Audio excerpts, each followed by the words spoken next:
What happens when tradition meets chaos in the heart of an empire? Imagine a 14-year-old boy stepping onto the imperial stage, draped not in armor but in silk, crowned not by a sword but by a god, and turning Rome upside down in a whirlwind of scandal and ritual. This was Elagabalus, Rome's most unconventional emperor, whose reign would challenge the very foundations of Roman identity and religion. Born Varius Avitus Bassianus in the distant Syrian city of Emesa, Elagabalus's rise to the throne was as dramatic as it was improbable. On a chilling night in the month of May, soldiers stationed at Raphania proclaimed this delicate boy emperor as the rightful successor, cloaked in the garments of a murdered predecessor and bathed in rumors of divine lineage. Was he truly the son of Emperor Caracalla, or merely a pawn in a perilous game of dynastic power? The young emperor's ascent was orchestrated by powerful women, his mother and grandmother, whose ambitions knew no bounds. Julia Misa, his grandmother, played the role of the architect behind his throne, weaving propaganda and intrigue to secure the empire for her grandson. These women blurred the line between loyalty and manipulation, guiding the boy who seemed both innocent and doomed. Elagabalus's reign introduced Rome to a foreign sun god, Elagabal, whose mystic black stone became the empire's new sacred symbol. The emperor did not just worship. He embodied the priestly role, dressing in lavish purple and gold silks, adorned with dazzling jewels, conducting rites that perplexed Romans used to Jupiter's reign. His rituals were theatrical and unorthodox, blending Eastern mysticism with Roman spectacle, forcing senators and soldiers alike into participation.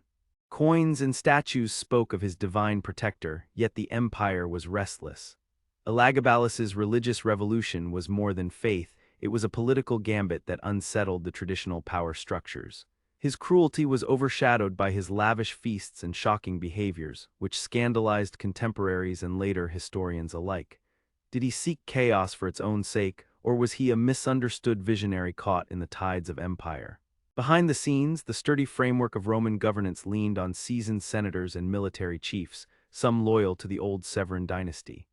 Yet Elagabalus's appointments of actors and charioteers to high office, while dismissed by some as baseless scandal, highlighted a shift in courtly power and preference that alienated many.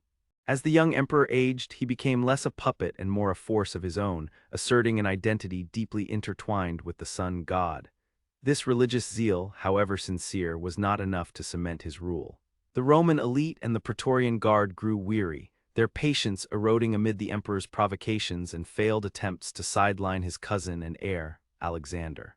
The final act was brutal. In the early months of the year 222, Elagabalus and his mother met a violent end, their bodies desecrated and thrown into the Tiber River. The Senate swiftly erased his memory, and the sun god stone was returned east, as Rome reclaimed its old gods and rituals. Today, the story of Elagabalus resonates far beyond the ruins of ancient palaces. He remains a symbol of the clash between tradition and innovation, the dangers of youthful arrogance, and the complexities of identity in an empire that spanned continents. His brief reign forces us to confront uncomfortable questions about power, religious tolerance, and the narratives history chooses to remember or erase. Enjoyed the video? Give it a thumbs up and don't forget to subscribe to the channel for more. See you in the next one.